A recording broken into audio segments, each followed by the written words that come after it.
Good morning. I can't see. Who are participating to this very important event that convened by Global Policy Institute and the Bay Atlantic University in Washington, D.C. My name is Paulo von Schirach. I serve as both as a president of the Global Policy Institute and as chair of political science and international relations at Bay Atlantic University. We are really fortunate today to have a really excellent top-of-the-line panel of experts who can perhaps, well, we hope, certainly shed some light in this rather complicated issue of evolving U.S.-China relations that are, that taken a turn certainly for the worse in the last couple of years. And now with the coronavirus pandemic and all the polemics that it has engendered, if anything, it looks like things are getting worse than they were before. But I certainly don't want to preempt, what our panelists have to say. Before I really say anything, I just wanted to extend my, heartfelt thanks to Martin Seif, old friend, and Very old friend, who has been instrumental in sort of corralling everybody here and introducing us to his distinguished colleagues. And so we're really grateful. Martin, among other things, serves as a fellow at the Global Policy Institute, has been a frequent contributor to, to our site, and we've done other things together, other panels, and is taught at the Atlantic University and whatnot. So thank you very much, Martin. My old friend.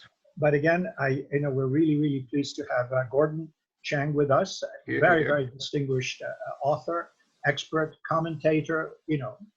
I'm sure for most of us, he doesn't need any introductions because I'm sure you've seen him on TV and, commenting and discussing U.S.-China relations for quite some time.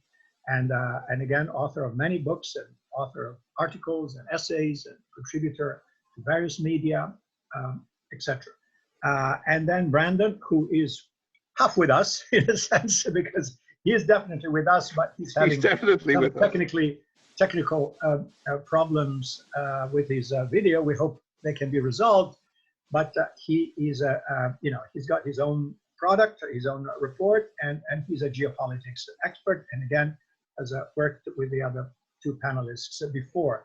So let's in the interest of time, as we're starting a little late, let me just start with questions. No, let's dispense with opening statements. Let's start from this, if I may. If we can have some kind of a baseline, and I would like, Gordon, you to start with, but everybody please chime in. Chinese data.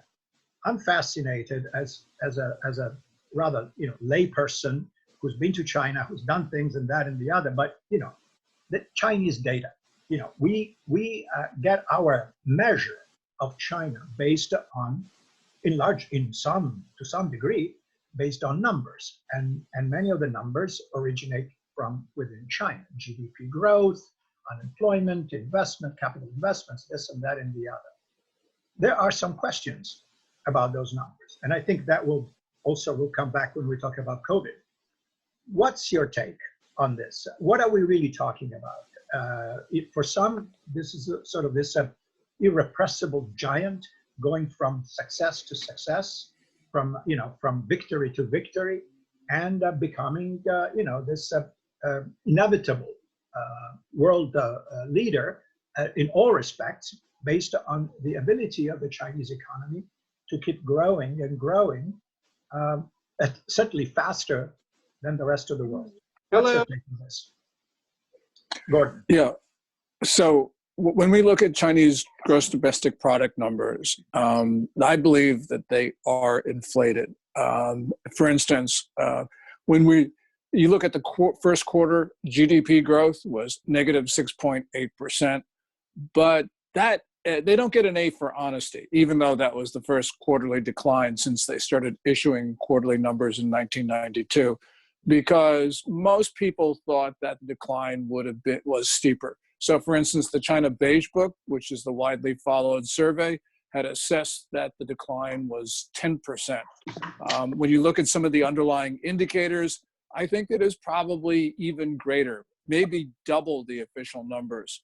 But this is just outgrowth of China's ability to control the narrative. Because they can do it, because people will accept their numbers, they do issue statistics which I think defy credibility. So it's just an issue going forward. One other point, and that is China's a fast-growing economy. It's fast-changing, so any statistical bureau is going to have trouble capturing reality. But the problem in China is that the Communist Party insists on controlling the narrative. And in those circumstances, there's this added layer of deliberate falsification. So I do believe that the Chinese numbers right now are overstating economic performance, even though they showed a contraction in Q1. Brandon, glad to see Yes. you. Victory. Sorry it seems about like that. you've overcome a major. I just took my wife's iPad. I commandeered my wife's iPad. All right. Thank you. Maybe you can you adjust your volume a little bit higher, just a little bit? Sure. Sure. How's And that? yes, and also make sure we see your face. Yes, like that. So yes, the question, I don't know if you had a chance to catch it, is about Chinese data. What's your take? Not just about coronavirus, but in general, GDP growth, unemployment, general economic performance. And there is obviously some degree of skepticism, as Gordon just alluded to. What's your take? Yes. Well, my take is that we should be skeptical, but I have a sort of an outlook that we should prepare for the worst. And so we need to be seriously committed to preparing for a long competition with the Chinese. I think Gordon is right to be suspicious of the Chinese data sets. At the same time, though, they still seem to be humming along. And until we have confirmation that they are, in fact, imploding, I think, and I've advised Pentagon audiences that we need to be prepared for a quasi-war or another Cold War with China, and we should be orienting all of our institutions and our society toward that sort of vision until hopefully that regime one day does implode, hopefully soon. Martin, what's your take? I've known a friend of mine died a few months ago, the late Herbert Mayer, who worked as head of the National Intelligence Council back in the 1980s. And he predicted the collapse of the Soviet economy. And his key insight, which was very controversial at the time, was that the figures we used were completely meaningless that the Soviets gave us. And the Soviets were not lying to us. They were lying to themselves. They did not realize their own figures were unreliable. Because of what Gordon and Brandon have both pointed out, I think that's a major issue we have to bear in mind here.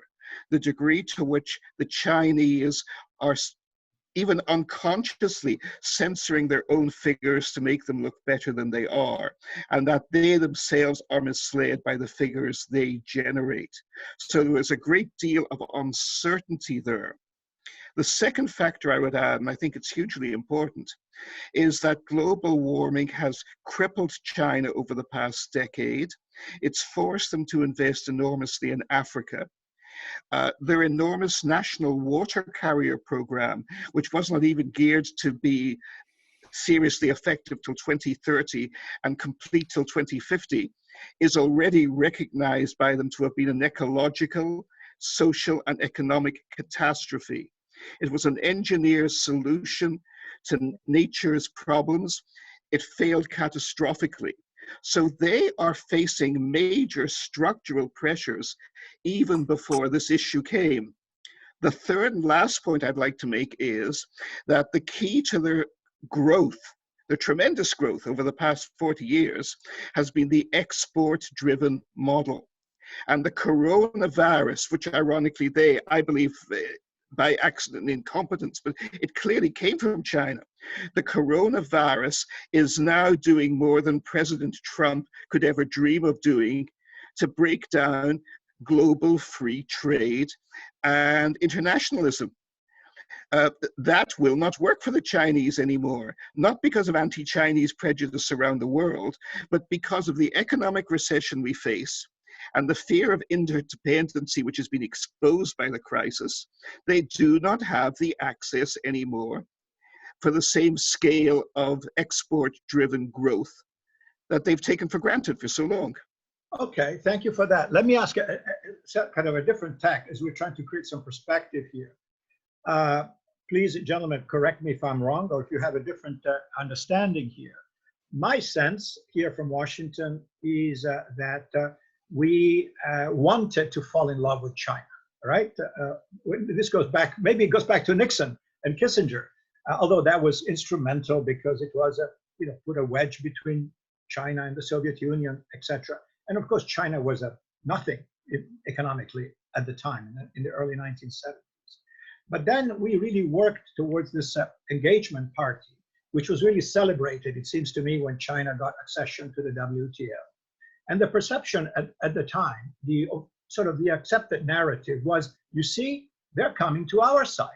They are really converted in practice, if not in name. There's still a communist party. There's still the whole choreography there. But in practice, they're becoming, or they're soon to be one of us, because they realized that their own ways don't work, whereas our ways, free trade, free economic principles, etc., work. And eventually, this will also creep up in the rest of the society, and we will see the introduction of more pluralism, more tolerance, etc., etc. And now it looks like, oh my God, I got engaged to the wrong person. It was my mistake. It didn't happen that way. Oh, gee, this was a horrible, misunderstanding. This is really not the way. It's not evolving the way we were hoping. In fact, we were sure. So, what's your take, gentlemen? Again, back to you, Gordon. Is that an appropriate narrative? Is this where we are right now? That we are disappointed with our, marital choice, if I can use that metaphor? Is that where we are, or is that something else? I think disappointment certainly is the right word, because many elites in this country, just felt that, as you said, that China would enmesh itself in the international system. It would see that its interests were aligned with everybody else. And indeed, the elites were right in a sense, but what they did not understand was the inherent nature of Chinese communism. And there's two strains here. First of all, there's just regular communism, which we saw in the Soviet Union and elsewhere. But also there was this notion of the Chinese tianxia, that they had the mandate of heaven for everything in the world, that everyone should be acknowledged Chinese sovereignty. So you put those two together and you get a very toxic combination of an ideology.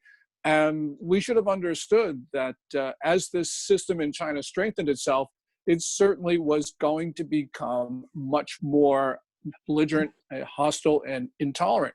That's just the nature of the system. So yes, I do believe that there is disappointment, but China is actually even worse than we think it is, because what happened to what I think is an accidental release of a bug that was stored in a lab. But however it started, what we have seen is that China, for a period of about 5.5 weeks, tried to deceive the international community. When Chinese leaders knew that this was human-to-human transmissible, they tried to tell the world it was not.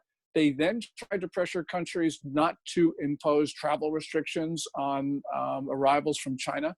And, you put all that together, it shows that this bug, however it started, wherever it came from, that Chinese leaders wanted it to spread beyond China's borders. We don't know what was in Xi Jinping's mind, but if, having seen what the bug did to China, if he wanted to level the playing field around the world and he wanted it to spread, he would have done exactly what he did do. So this is not just a question of disappointment about China. This is now an issue of China attacking the entire world. The first time that this has happened in history. This is malicious, and we have to understand that in order to inform our response, because our response has to be very different to a purposeful infection of the world and the purposeful spread of death. That's right. Thank you for that, and I'm sure we'll come back to this point. This is a very intriguing angle, Gordon, and it's something worth laboring on a little more as we go along today. Brandon, what do you say? What's your take?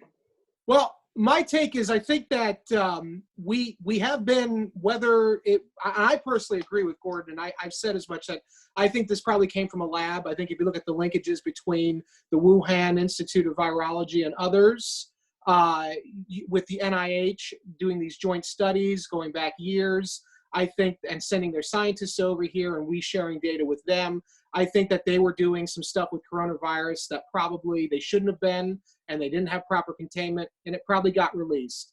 Toward that end, I think that even if it can't be proven, as Gordon said, they did not share the fact that they had this outbreak.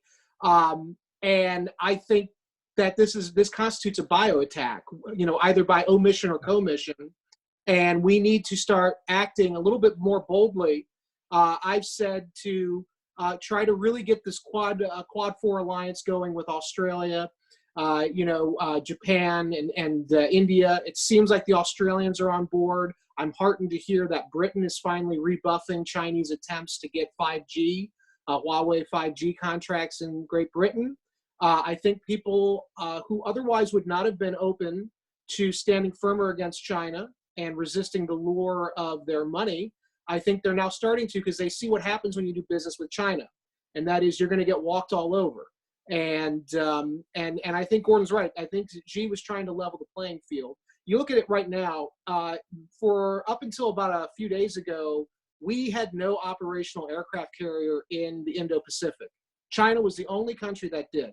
And they made everyone aware that they did when they sailed their carrier through the Straits of Miyako.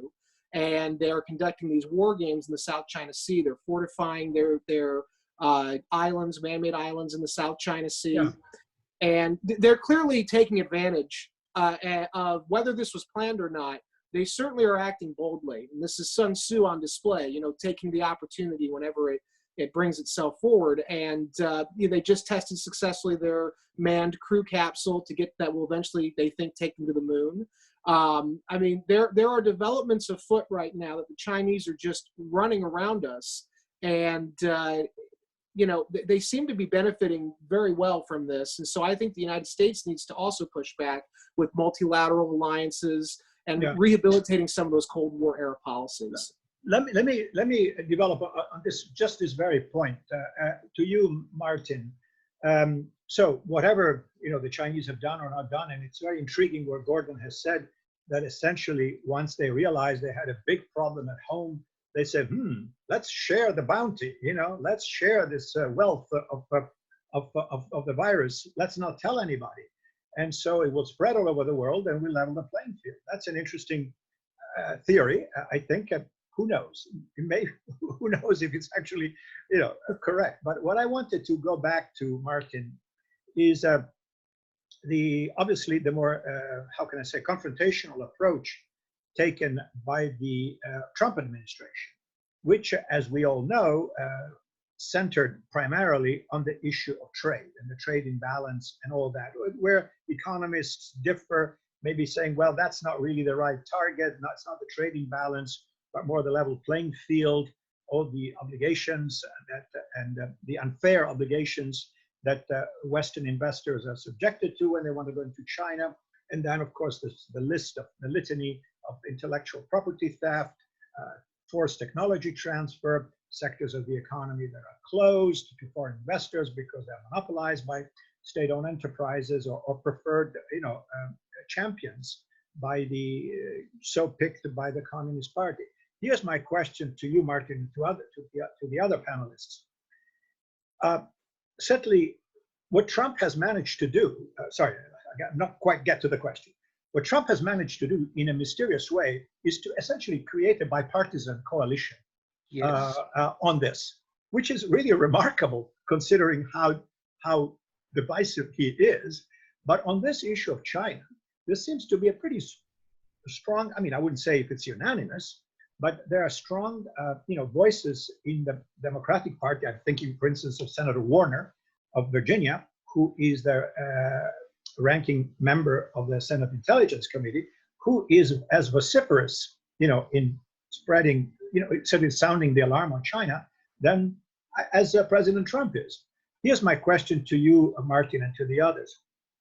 Are we doing this the right way? In other words, the article that we were discussing earlier in the Wall Street Journal today talks about creating coalitions in trying to get allies. In other words, the like-minded free marketeers, so to speak, and others, the Western countries, Europeans, or the Western aligned countries, Japan, South Korea, Australia, maybe India. We should work with them, not against them. Whereas it seems, according to some critics, that Mr. Trump has been kind of an equal opportunity trade warrior. Yes, of course, China is the biggest target, but then there is the European Union, there's Japan, there's Korea, there's India, there's Mexico, everybody. How can we do this better, if, in your opinion? Martin, starting with you. I'm not sure we can do it well at all, Paolo, is the first point. But I think you've put your finger on something absolutely crucial, which is we have two different goals. They are both crucially important goals, but they conflict with each other. The first is the issue of global leadership, and as Gordon pointed out, balancing or containing China. Now, I would say, with that in mind, the approach we are taking of a four-way long-term strategic alliance is exactly the correct way to go. Japan, India, and Australia. This is classic Hans Morgenthau territory, because Japan and India have a far greater vested interest in balancing China. They are much more scared of China than we are. So we don't have to worry about keeping Japan and India in line. And there are great benefits for us in our relations with Tokyo and Delhi to leverage that relationship.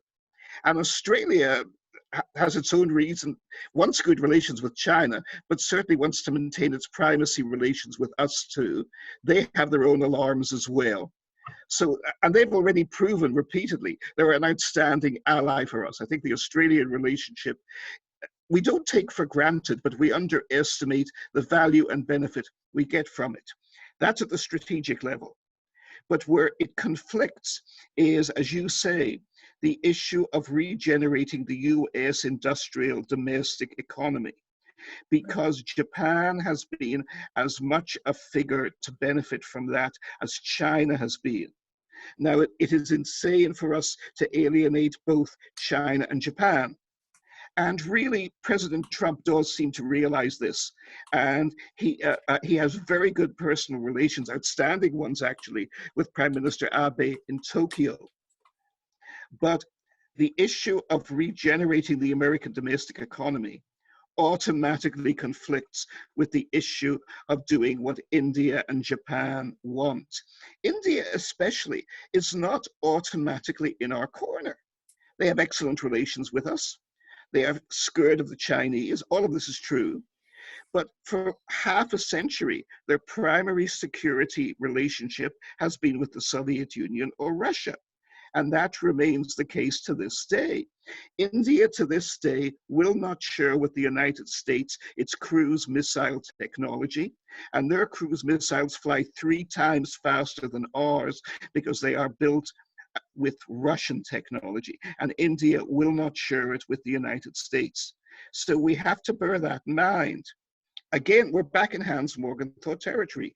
Nations' leaders act according to the perception of the national interest. But therefore, I'm all in favor of the four-way alliance. But final point, when it comes to dealing with China, the tool we should use economically is tariffs to increase pressure and leverage with them.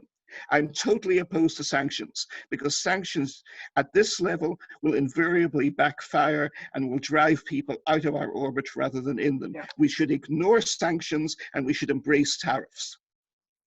Gordon, your take on this, and if you can also add your thoughts about what's being now discussed and what we have also, how can I say, discovered, regrettably, about our significant dependence on China for critical strategic goods. Certainly in the case of the public health emergency, realized that everything that we needed, from the famous masks and the ventilators and the protective gear, etc., it's all made in China. That our domestic productive capacities was very limited, And then we went scrambling around the world to find these things, to replenish our stocks in hospitals in New York or wherever. And we discovered that China was practically the only place where we could go to. So that says, oh my God, we've got, global supply chains that are all centered on China. We should diversify and we should reposition everything.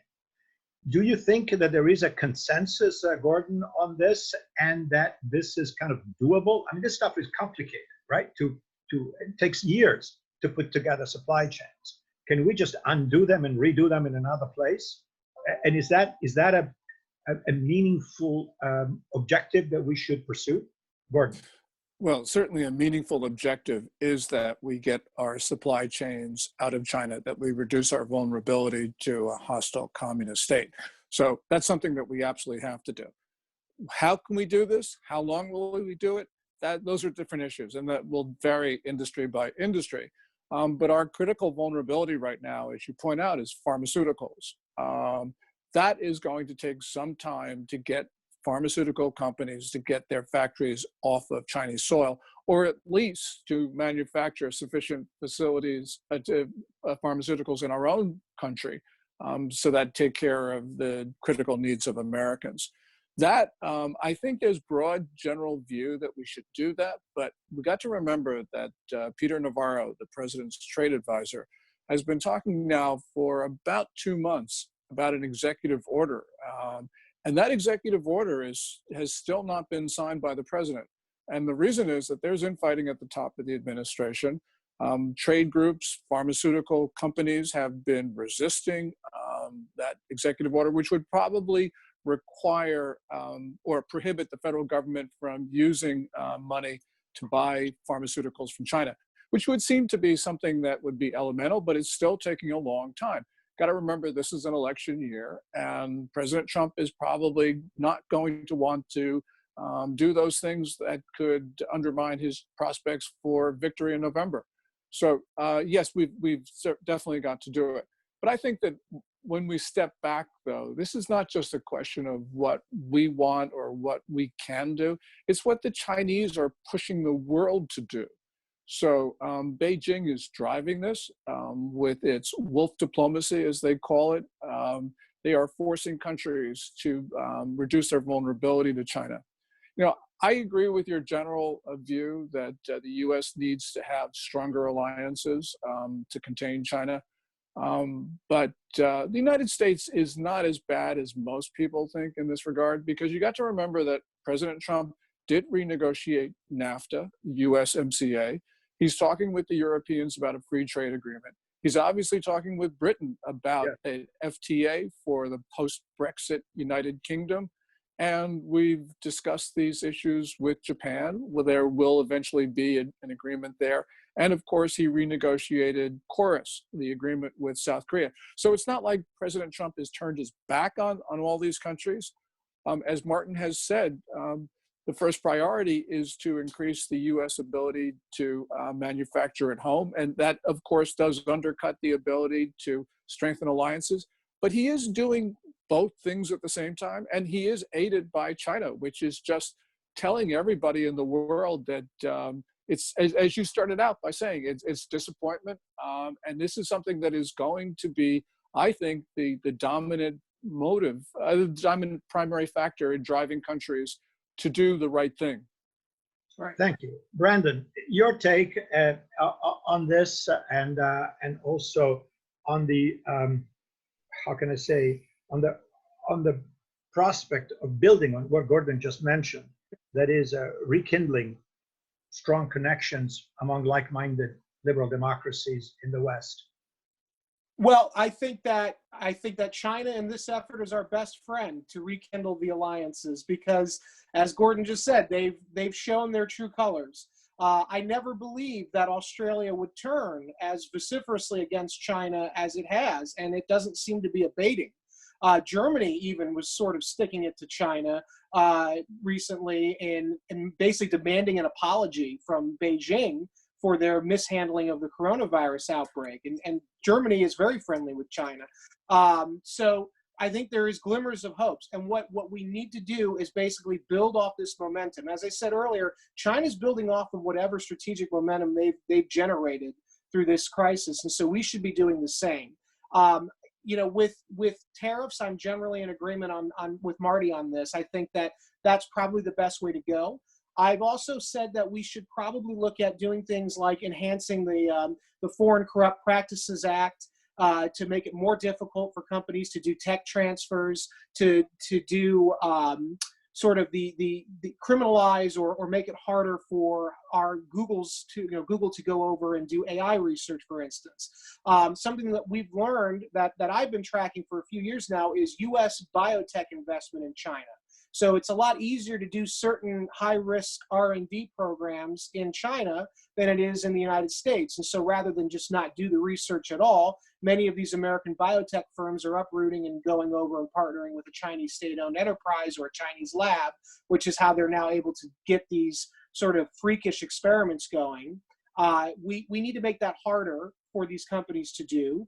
And then we also need to make it more enticing for companies to come over here and conduct research and development programs to sort of keep our capacity ahead of China's. When the Starship Enterprise in Star Trek goes into battle, it raises its shields. It becomes a self-sufficient entity.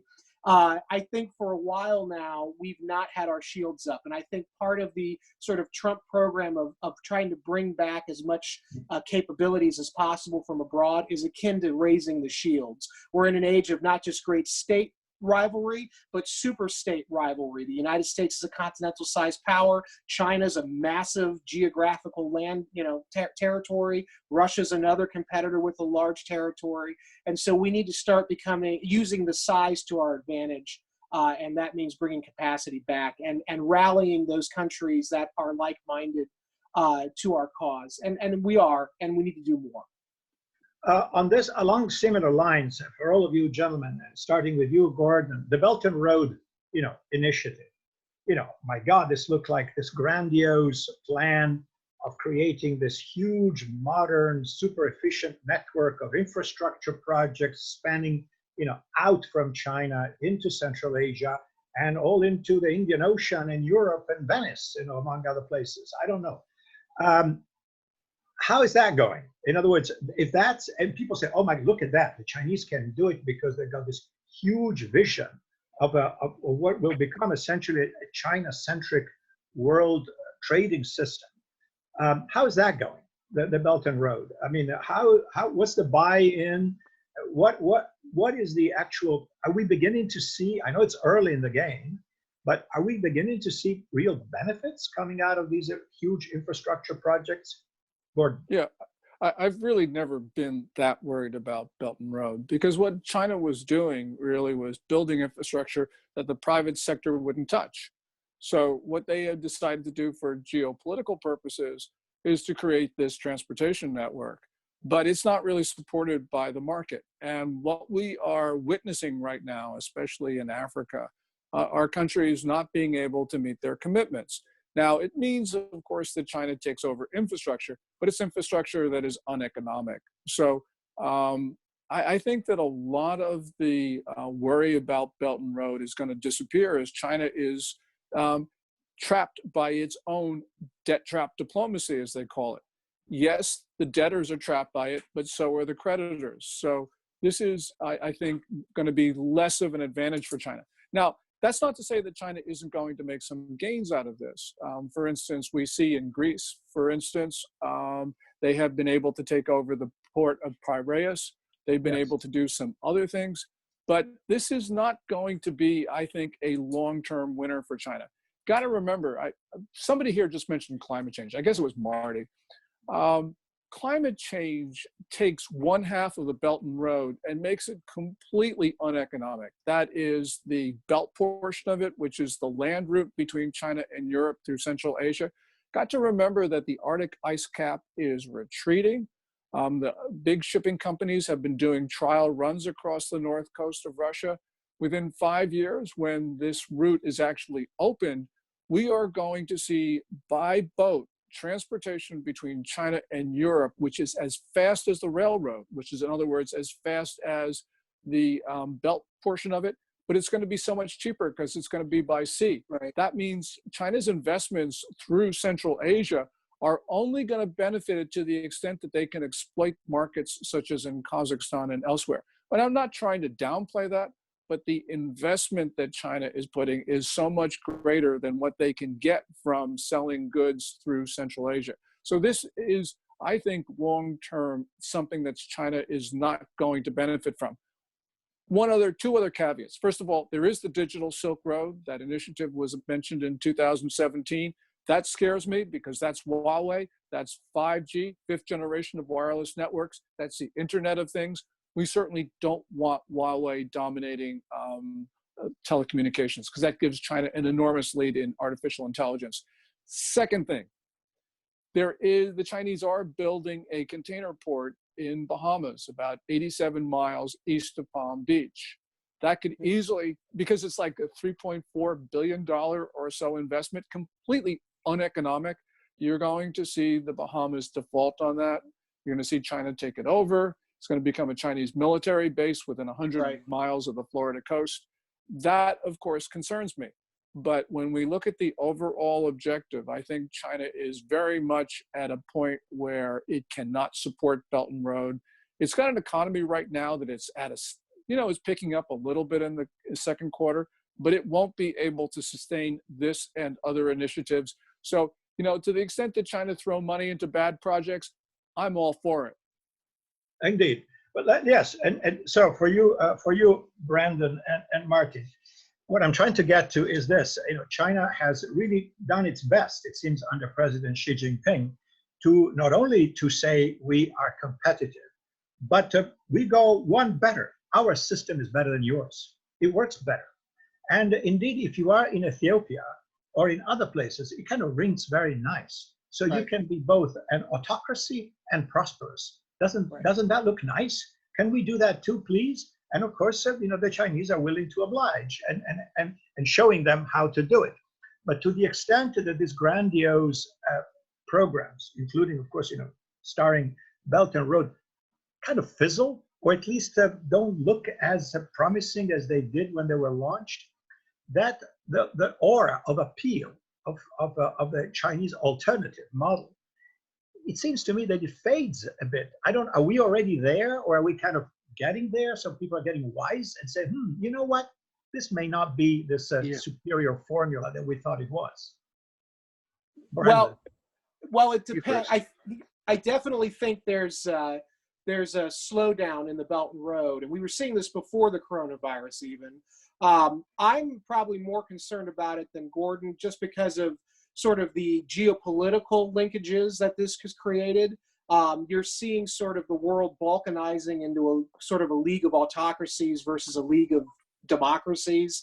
And I hate to use that sort of bipolarity, but that seems to be generally the way things are shaping out.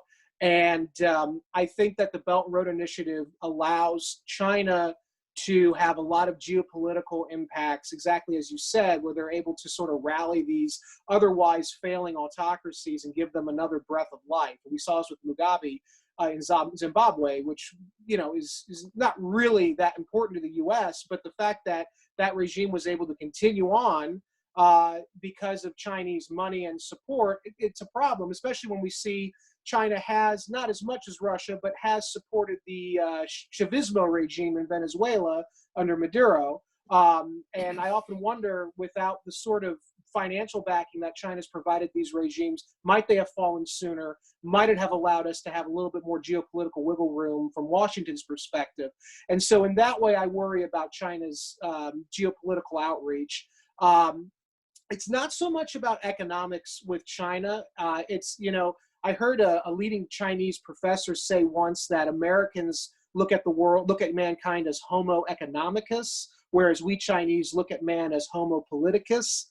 And so I think that the Chinese regime's view is, even if these economically don't work, it might just give us the sort of geopolitical heft we need to expand our influence. Remember, as we pivot to Asia, China's swinging west. And so that's something to be concerned about. And another thing to be concerned about real quick is what China's doing in space. Gordon mentioned the digital Silk Road. There's also sort of a space Silk Road they're building. They're about to complete their Baidu GPS constellation, which will be the rival to the US GPS constellation. And that we're talking about having China to be able to capture that huge Asian market with Baidu. That's a very big concern to me. Also, obviously, because of the military implications, but just even economically, we're talking about potentially losing a huge market share for our GPS company. And so I would just say that I think that, yes, Silk Road is slowing down, but I'm still sort of concerned because the Chinese tend not to let things go. And so that's all I would add to that. Okay. Martin, I just wanted to, get your take on this as well, but also, and I know this is a huge and probably unanswerable question, but I'm going to ask it anyway. If, as we were saying at the beginning, Chinese figures of GDP growth and etc., which shows, they're moving from victory to victory on a daily basis. If they're cooked, and we can reasonably infer there's a great deal of malinvestment, of debt-driven growth, and then this gargantuan projects that, as Gordon mentioned, are essentially maybe interesting politically, but not geopolitically, but not economically. How much, this stuff in history cannot go on forever, right? If you don't have money, you can't do stuff. C'est l'argent qui fait la guerre, right? So it is, if you cannot just continue to burn good money and assume that this has no consequences on your great power status in the long run. So the question is, are we at that point in China that malinvestment is so prevalent, which is driven by politics, not by economics, that the Chinese are essentially digging their own grave in a sense? I mean, I don't want to exaggerate this, and I don't want to push this too far, but you get my drift. I mean, do you think that they have sort of peaked, and that they are now at a point in which they're trying to sustain themselves through these mega initiatives and projects, which in a sense hide what is an inherent economic weakness? What's your take? As you know, you and I have been friends for more than 30 years, and I love to think in terms of historical analogies.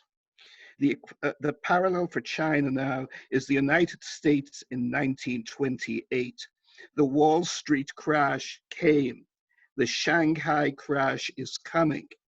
But the United States eventually came out of the Great Depression to become the dominant power in the world, primarily because of its concentration of industry, which was more massive than anyone else in the world, even the Germans or the British or the Japanese at the time.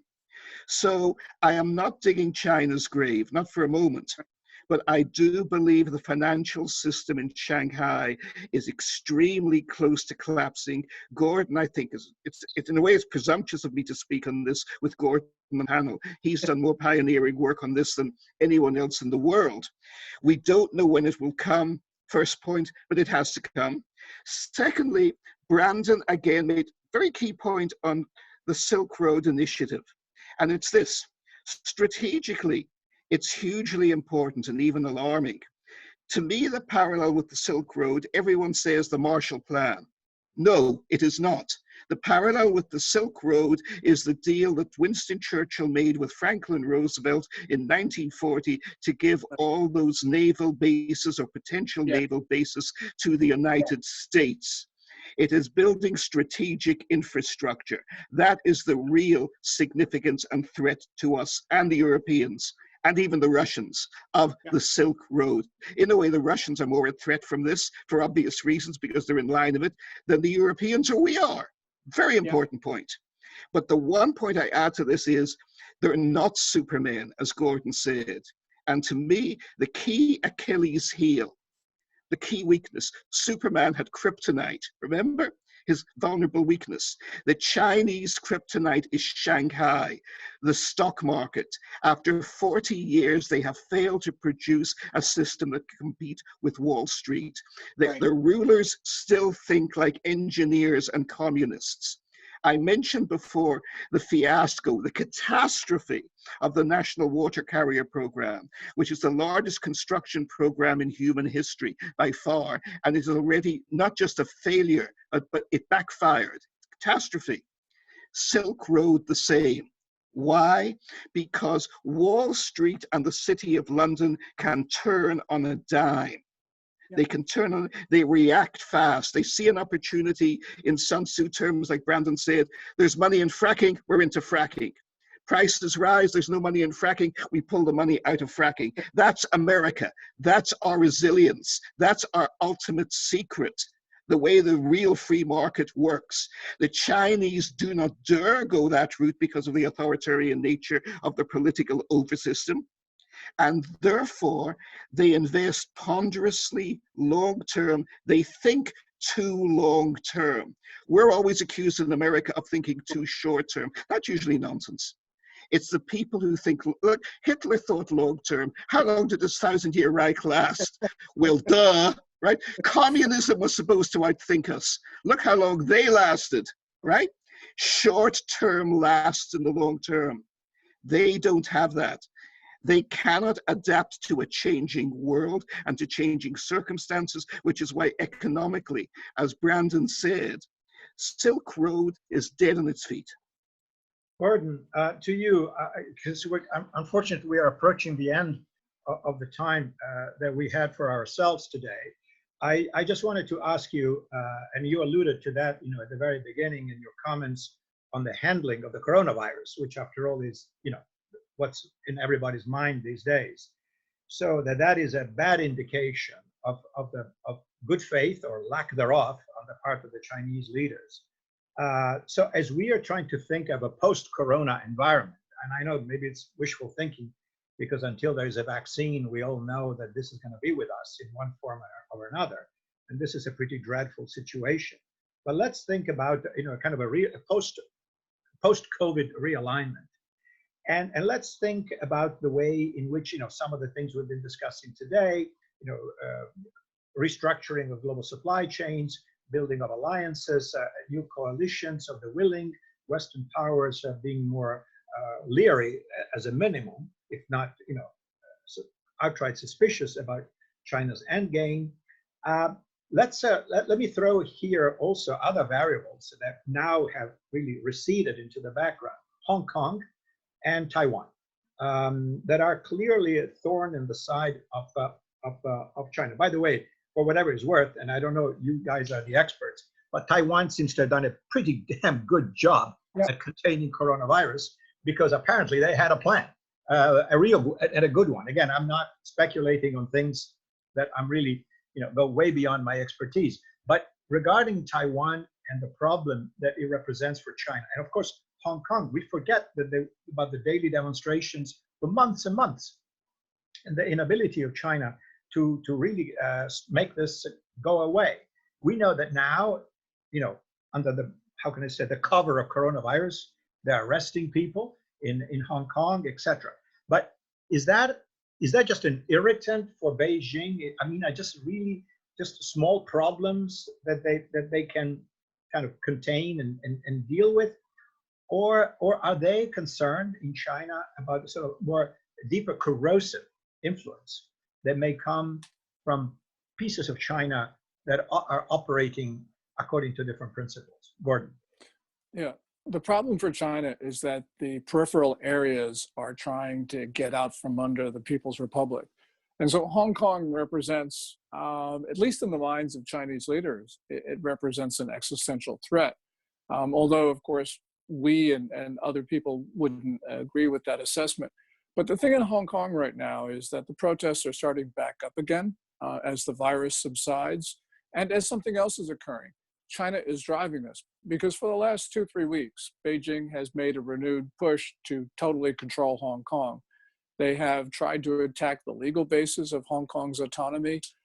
They are trying to reduce the scope of the district councils, which were taken over by the pro-democracy forces in last November's election. And they just can't control people. So they are pushing for basically to make Hong Kong just another part of the People's Republic, and the people in Hong Kong are fighting back. And this is a struggle that Beijing, I think, probably can't win. It may be able to contain this issue, but it can't finally get the compliance and the obedience of people in Hong Kong.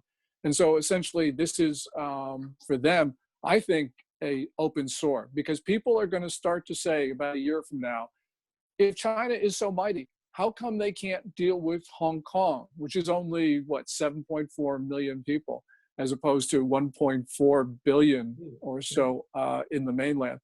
So this is an issue. And of course, with Taiwan, the Taiwanese don't see themselves as Chinese, by and large, as the more recent self-identification surveys have shown. And it's actually moving away from Chinese identification for a number of reasons. So I think that China's really at a point where it's trying too hard, it's pushing people away. And by what it does in Hong Kong and what it does with regard to Taiwan is actually uniting the world against Beijing, as we're seeing for a number of reasons. So China it's interesting. It's moving back to totalitarianism under Xi Jinping.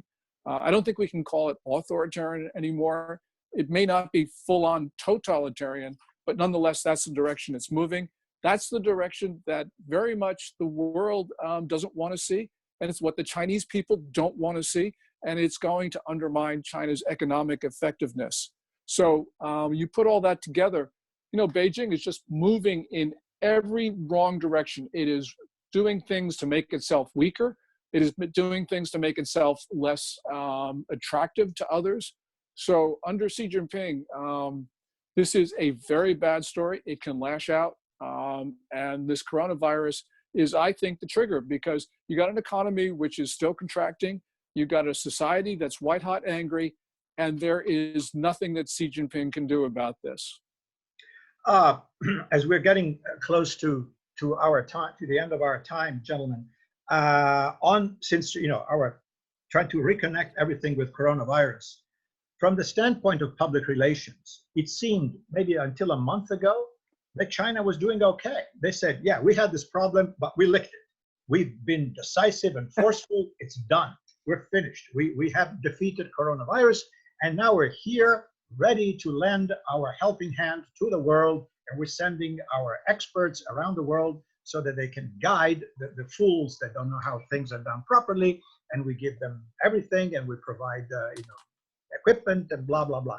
It seems it didn't work. It seems now, please tell me your take, all of you, as your concluding thoughts, that the backlash is what you were saying before, Gordon, maybe not as sophisticated in terms of as sophisticated as you put it, but that China hasn't been forthcoming, certainly not from the beginning. We understand now there are cases of coronavirus in Europe ascertained in December, right? So that's a proven fact, which means. Can I interrupt? Sorry.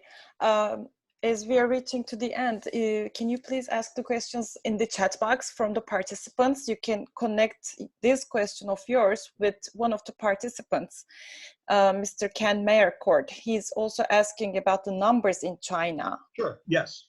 Thank you. Yeah, thank you, Denise. Is it realistic? Yes, thank you for reminding me. We have plenty of guests who had questions.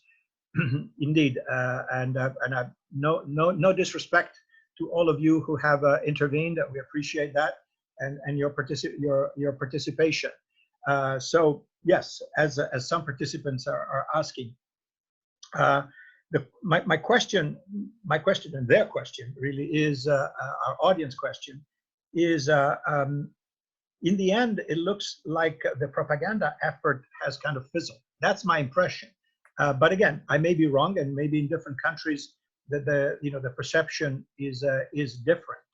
But it looks like not just here in the U.S., in which of course the Trump administration is trying its best to label this as some kind of how can I say, bad behavior from China all along in terms of lack of disclosure or timely disclosure, whatever the origin of the virus, whether it was in the market or in the lab, whatever. So, gentlemen, what is your take? Who's winning the PR war here on coronavirus?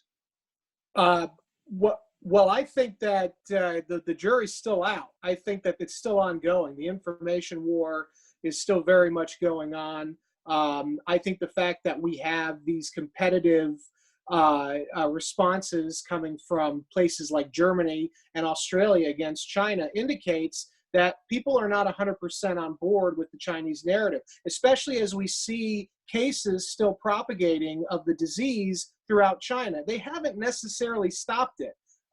What they've done is they've simply basically said that they've won and that's it. And you know, we're seeing them kind of cooking the books on this. So I think the jury's still out, and that's why I think the administration needs to double down in the way that the Chinese have been doubling down, not just on the narrative, but also on actions across the board. Something that I'm concerned about very quickly regarding Taiwan are these naval exercises the Chinese military is currently conducting in the South China Sea. We know they've moved their aircraft carrier down there, and we're trying to sail the Ronald Reagan out of Japan down to the South China Sea. My concern is that this could escalate into some kind of surprise attack on Taiwan, because I think China's recognizing that exactly that which Gordon mentioned earlier, which is that sort of the time is running out on the regime, and they have to change the perception in the near term that somehow they're weaker. And so I would be very watchful of the current military exercises in South China Sea regarding you know, us trying to move more forces there. And I think that's a sign that the information or propaganda war is by no means won by Beijing, and that we have to keep pressing them and we cannot let up on them, because if we do, well, then they will win this, and then they will be able to write the narrative. Just before we conclude, there are more interesting questions from our audience, and some questions have dealt with Africa as a potential new venue for repositioned or restructured global supply chain that would be in the interest of the West, or the United States in particular. Any thoughts on that? Is Africa, or you think of other parts of the world, assuming that we successfully move some operations out of China, as we've discussed earlier, do you think that Africa can provide, you know, whatever it takes in terms of infrastructure and manpower and what have you, you know, adequate for repositioned global supply chains, or are we thinking more about other parts of Asia or maybe Latin America? What's your take? All of you. Gordon, maybe you start with you, and then Martin, and then you, Brandon. For the United States, I think the ideal solution for low margin manufacturing would be Central America. And the reason is that Central America was destabilized when China acceded to the WTO, World Trade Organization, in December 2001. And that's why we have all these caravans of migrants pressing our southern border. If that manufacturing comes back to Central America, that will stabilize those societies, and we won't have these problems. The one thing about Africa, because you mentioned it, is that it has this demographic dividend. It is going to have an enormous number of projected births between now and the middle of the century. You've got to remember that China's period of economic growth coincided with their demographic dividend. And that very much was something that you know, Africa can replicate. But I don't think it's a solution for the US. Just one thing about Africa, which I think is sub-Saharan Africa has very impressive prospects for the future. And that is, you know, China's had a lot of, tried to press their relations with a number of these countries in sub-Saharan Africa, and has had some success. But I don't think it can go very far, because China's Han nationalism is inherently racist. It is something that we have seen in the coronavirus epidemic, where Africans in Guangdong province were treated horribly. And that has had diplomatic repercussions, especially in places like Kenya. So when we think about China's long-term ability to maintain enduring relations with Africa, I think that this racism is something that is going to poison China's ties. And it really means that Europe and the US can do very well in what is going to be an economically vibrant part of the world. But, you know, in terms of supply chains, as I mentioned, our solution is in our own continent. And that's why USMCA, the successor to NAFTA, really is so important for us. Yeah, thank you for that. Martin? Any thoughts on Africa or Oh, other emerging countries? very definitely, Paolo. I think I would encourage American relations, economic ties to grow with Africa. I think it would be good for us. It would be very good for them. But having said that, first, I fully agree with Gordon's assessment.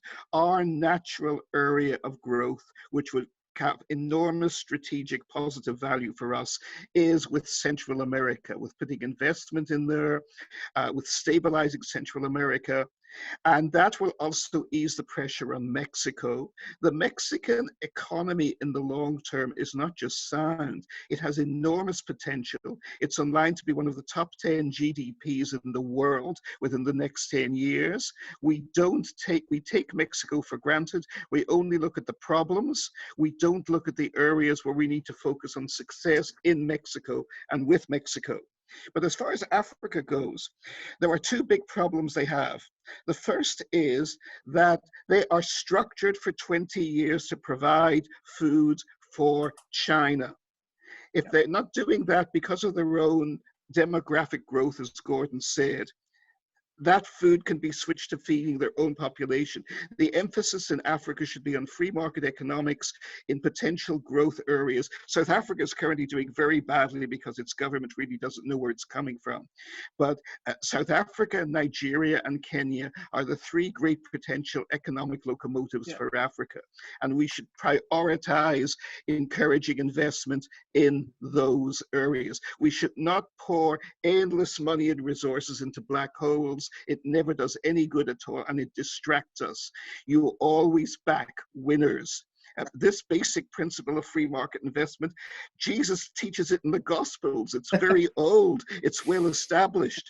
We ignore it. We need to back the winners, and the winners are clear. One last point, and that is not the Europeans, because the Europeans continue to suck Africa dry.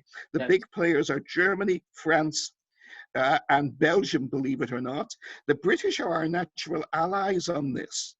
And Prime Minister Boris Johnson is very open to expanding British trade and investment with Africa, which can be very beneficial for them.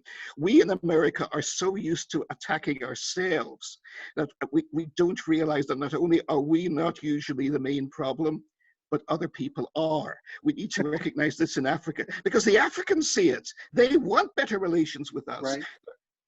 Anyway, thank you, Martin. I mean, I am, by the way, Gordon, I fully endorse what you said before. Having worked, on different projects and as a investment and trade expert in Africa for 25 years, I know exactly what you're saying when you're talking about racism that the Africans feel, and they say, boy, the British were a lot better. As a colonial power, they were much nicer to us than the Chinese are. So, but that's neither here nor there. But Brandon, you'll have the last word here because we're really a little bit beyond our time. Thank you.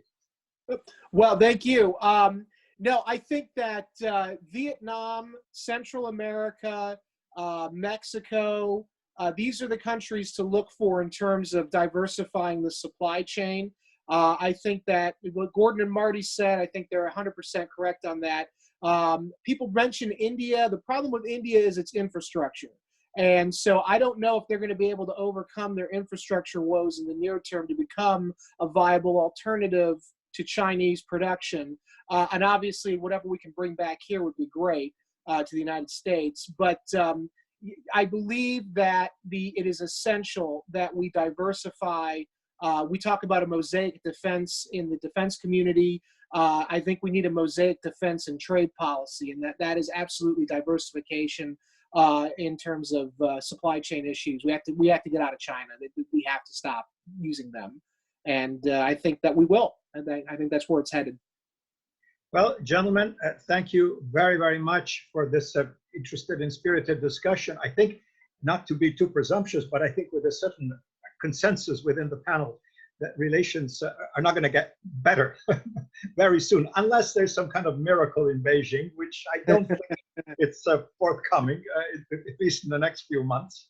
But, we've seen other things happen. The Soviet Union at some point collapsed. I'm not foreseeing, a similar scenario for China. A lot more complicated than that. But thank you so much. for your Thank you. time and your contributions. Thank you, Brandon. Thank you, Martin. Thank you, Gordon. And of course, thank you, Denise, my good friend and colleague, who has been instrumental in putting all this together. So with that, I think we can, again, my thanks to all. We stand adjourned. Thank you very much. Thank you.